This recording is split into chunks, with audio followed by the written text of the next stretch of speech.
औज़ु बिल्लाहि मिनश शैतानिर रजीम बिस्मिल्लाहिर्रहमानिर्रहीम।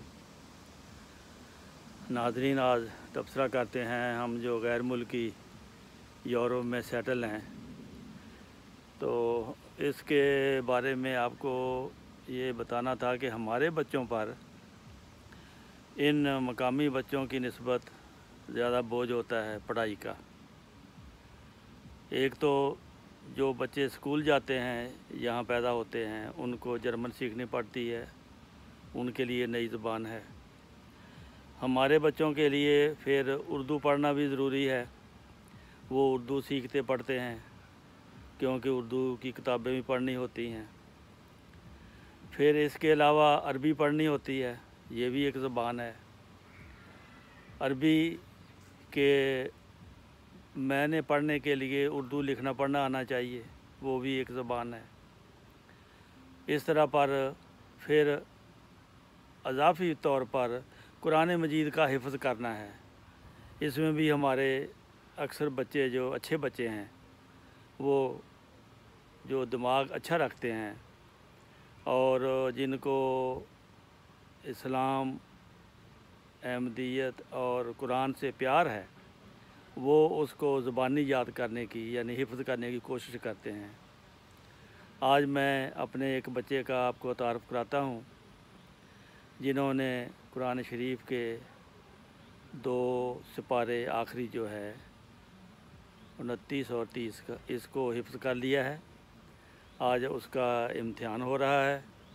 उस इम्तिहान की चंद झलकियाँ मैं आपको दिखाता हूँ। नाम इसका है राना सलमान अहमद। लीजिए, आप देखें बच्चे का इम्तिहान कैसे हो रहा है।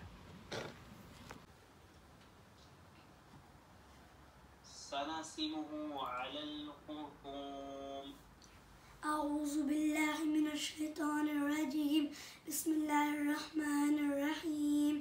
सनसिमुहु अलल खुर्तूम इन्ना बलौनाहुम कमा बलौना अस्हाबल जन्नह इज़ अक़समू लयस्रिमुन्नहा मुस्बिहीन वला यस्तस्नून फताफ़ अलैहा ताइफ़ुम मिन रब्बिका वहुम नाइमून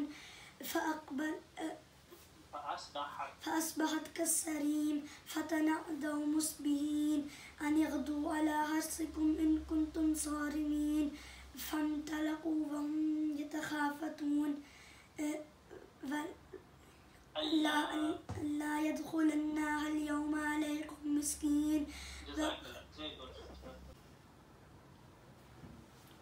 ما أغنى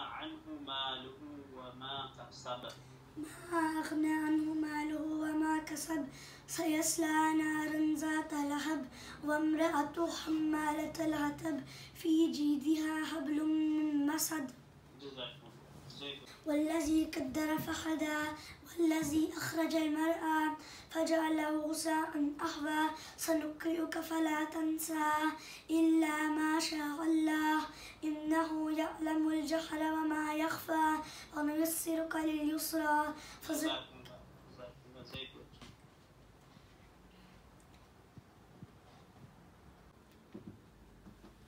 الذين طغوا في البلاد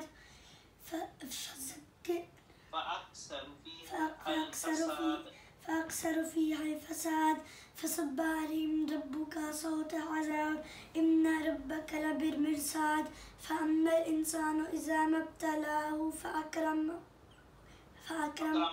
فأكرمه ونعمه ويقول ربي أكرمن وأما إذا ما ابتلاه فقدر عليه رزقه ويقول ربي أهانن كلا بل لا تكرمون يتيم ولا تحاضون على طعام المسكين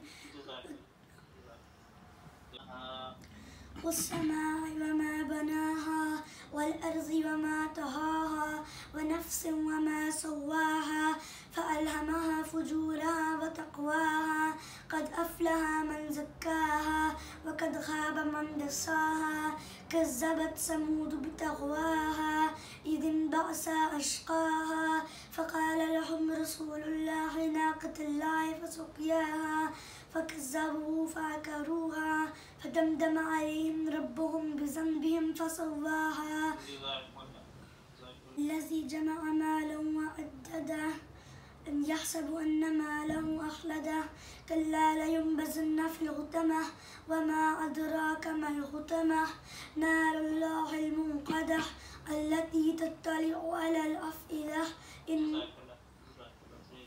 وصاحبته وأخيه وفصيلته التي تؤويه ومن في الأرض جميعا ثم ينجيه كلا إنها لظى نزاعة للشوى تدعو من أدبر وتولى وجمع فأوعى إن الإنسان خلق هلوعا إذا